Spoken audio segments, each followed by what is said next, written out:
Hello दोस्तों, welcome back to my channel. स्वागत है आप सबका मेरे चैनल नर्सिंग विद नेहा में। दोस्तों, आज आपके साथ मैं एपिज़ोटमी ट्रे शेयर करने वाली हूँ।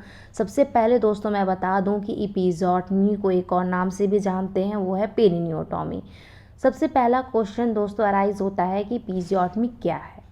A surgically planned incision on the perineum and the posterior vaginal wall during the second stage of labor is called episiotomy. Simply अगर हम समझना चाहें तो through episiotomy we quickly enlarge the opening for the baby to pass through.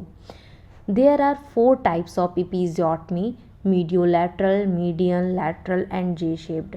Mostly जो practice में है वो mediolateral episiotomy है। The episiotomy can extend if proper perineal support is not given. Extension to anus is seen in the median episiotomy. Episiotomy देने के लिए दोस्तों हम अपनी 2 फिंगर जो है वजाइना में इंसर्ट करते हैं to protect fetus presenting part. तो चलिए दोस्तों शुरू करते हैं और देखते हैं कि एक एपिज़ोटमी ट्रे में हमें किन किन इंस्ट्रूमेंट की ज़रूरत होती है और पर्टिकुलर उन आर्टिकल्स का क्या यूज़ होता है।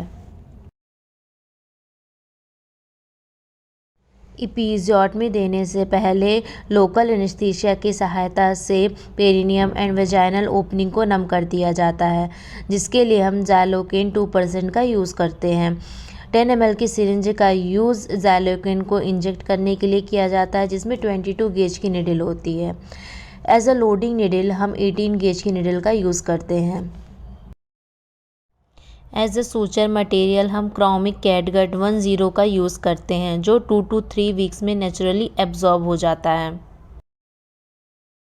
यह है दोस्तों episiotomy scissor. They are angled scissor. इनका सिरा कुछ इस तरह से मुड़ा होता है, जिनकी हेल्प से हम डिज़ायर्ड लेंथ का कट इजली अचीव कर लेते हैं। यह है दोस्तों एलिस फॉरसेप। इसको एलिस क्लैम्प भी कहते हैं। इसके सिरों पर शार्प टीथ होते हैं। They are lockable with the help of ratchet use to hold और grasp heavy tissue. In episiotomy, to catch hold of the torn ends of the sphincter and externus prior to suture in repair of complete perineal tear. यह है दोस्तों straight artery forcep. ये थोड़ा आपको जाना पहचाना लग रहा होगा, क्योंकि मैंने अपनी पहली वीडियो में भी इसके बारे में आपको बताया है। अगर अभी तक आपने मेरी पहली वीडियो नहीं देखी है तो please go and watch. Straight artery forceps are used to compress an artery to stem bleeding, used for clamping bleeding vessels during hemorrhage, so they are also known as a hemostatic forceps. In episiotomy, it is used to hold, stabilize and manipulate needles during suturing.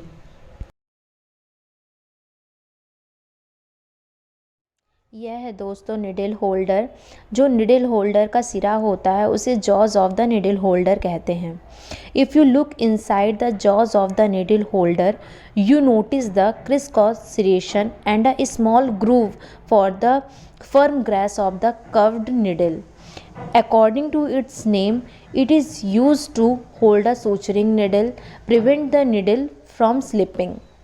बहुत सारे लोग दोस्तों needle holder और straight artery forcep में confused हो जाते हैं।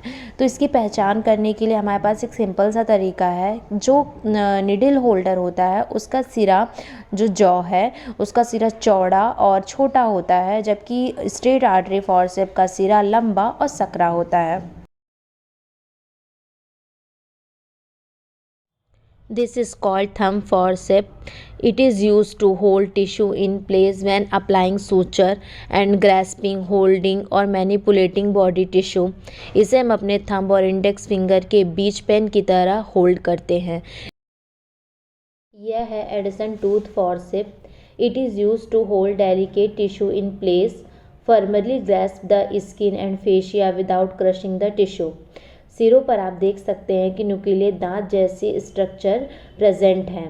2 teeth are present in one side and 1 in another side.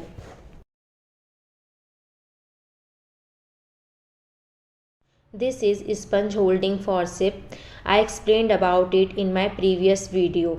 In episiotomy, it is used to catch hold the cervix for inspection in suspected cervical tear. तो ये था दोस्तों मेरा आज का वीडियो। अगर आपको पसंद आया हो, आपके लिए इन्फॉर्मेटिव रहा हो, तो प्लीज़ इसे लाइक करें। फर्दर आने वाली अपडेट्स के लिए मेरे चैनल को सब्सक्राइब करें। मिलते हैं, सी यू, बाय बाय।